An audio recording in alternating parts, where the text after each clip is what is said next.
So according to Brandon Cook, Kell Brook versus Brandon Cook is off. Again, we've not had confirmation of this yet. I don't think Eddie Hearn or anyone from Matchroom has officially released it. I don't think Kell Brook has mentioned it. I loosely follow him on Instagram and Twitter, and I haven't seen any mention of it. But Brandon Cook has released a statement saying that he is 99% sure that the fight is off.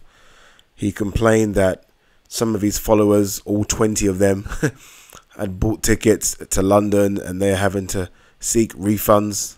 But he's disappointed. And obviously for him, it was a massive opportunity, right? Pay-per-view, a big pay-per-view card. I think this will be a pay-per-view card that does decent numbers.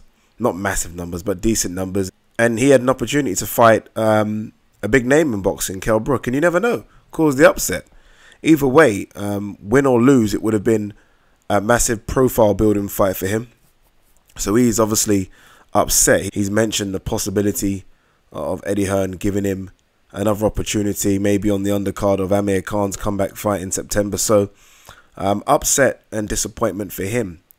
For Kell Brook, or fans of Kell Brook, which I am one of, it's disappointing as well. Kell Brook's obviously only had that one fight since the Errol Spence performance, and that was Rabchenko. Decent performance, but you want to see him active and in the ring again. And there's talk about this being an injury that keeps him out until November. So it kind of slows down, or at least puts a pause on that momentum. Remember, he was saying a few big things after the Rabchenko win, and you know, right now we're not going to see him in the ring again for another 3 to 4 months, which is a shame. I don't think it affects the pay-per-view, if I'm honest, at all.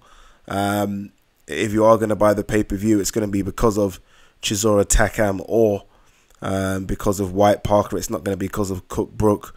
Yes, Brook fans might have maybe spent a bit on the pay-per-view, but I don't think it's going to be anything considerate to put a dent in the pay-per-view buys. If anything, I guess it does make the pay-per-view look a little bit weak now.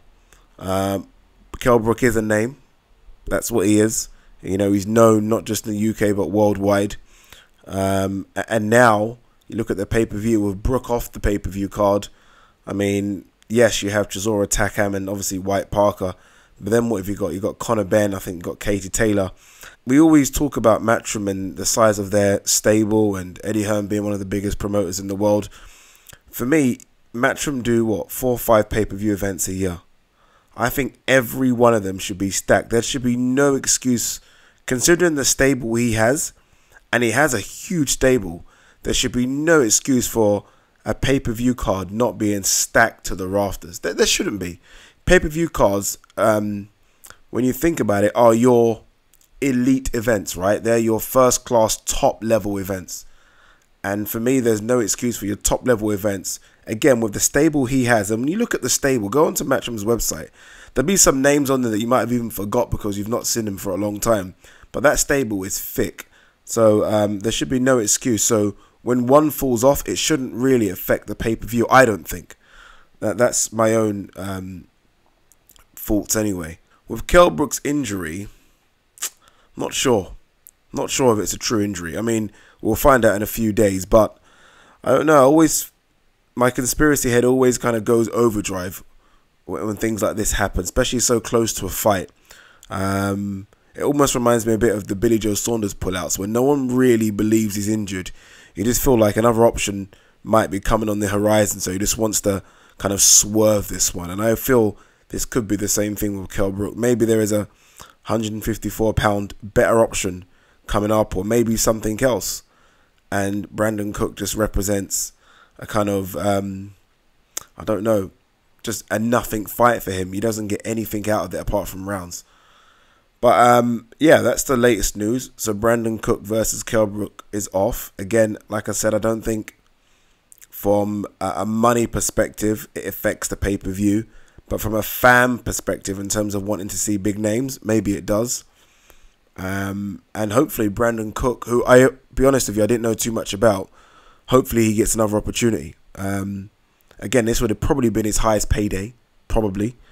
So he loses out on not just a payday, but the opportunity to to fight a good boxer in Kell Brook on a big show in front of 20,000 people at the O2 Arena. So it's a shame for him. But guys, what do you think? Leave your comments below. Does this affect the pay-per-view for you? Will you not buy the pay-per-view because this is now fallen off? I don't think so. I mean, is Kell Brook versus Brandon Cook that much of a special fight for you? And what for Kell Brook next? Does he have another warm-up now? Because this was supposed to be a warm-up before a big fight. Or does he go straight into something special in sort of, I don't know, November, December? Let me know your thoughts. Peace.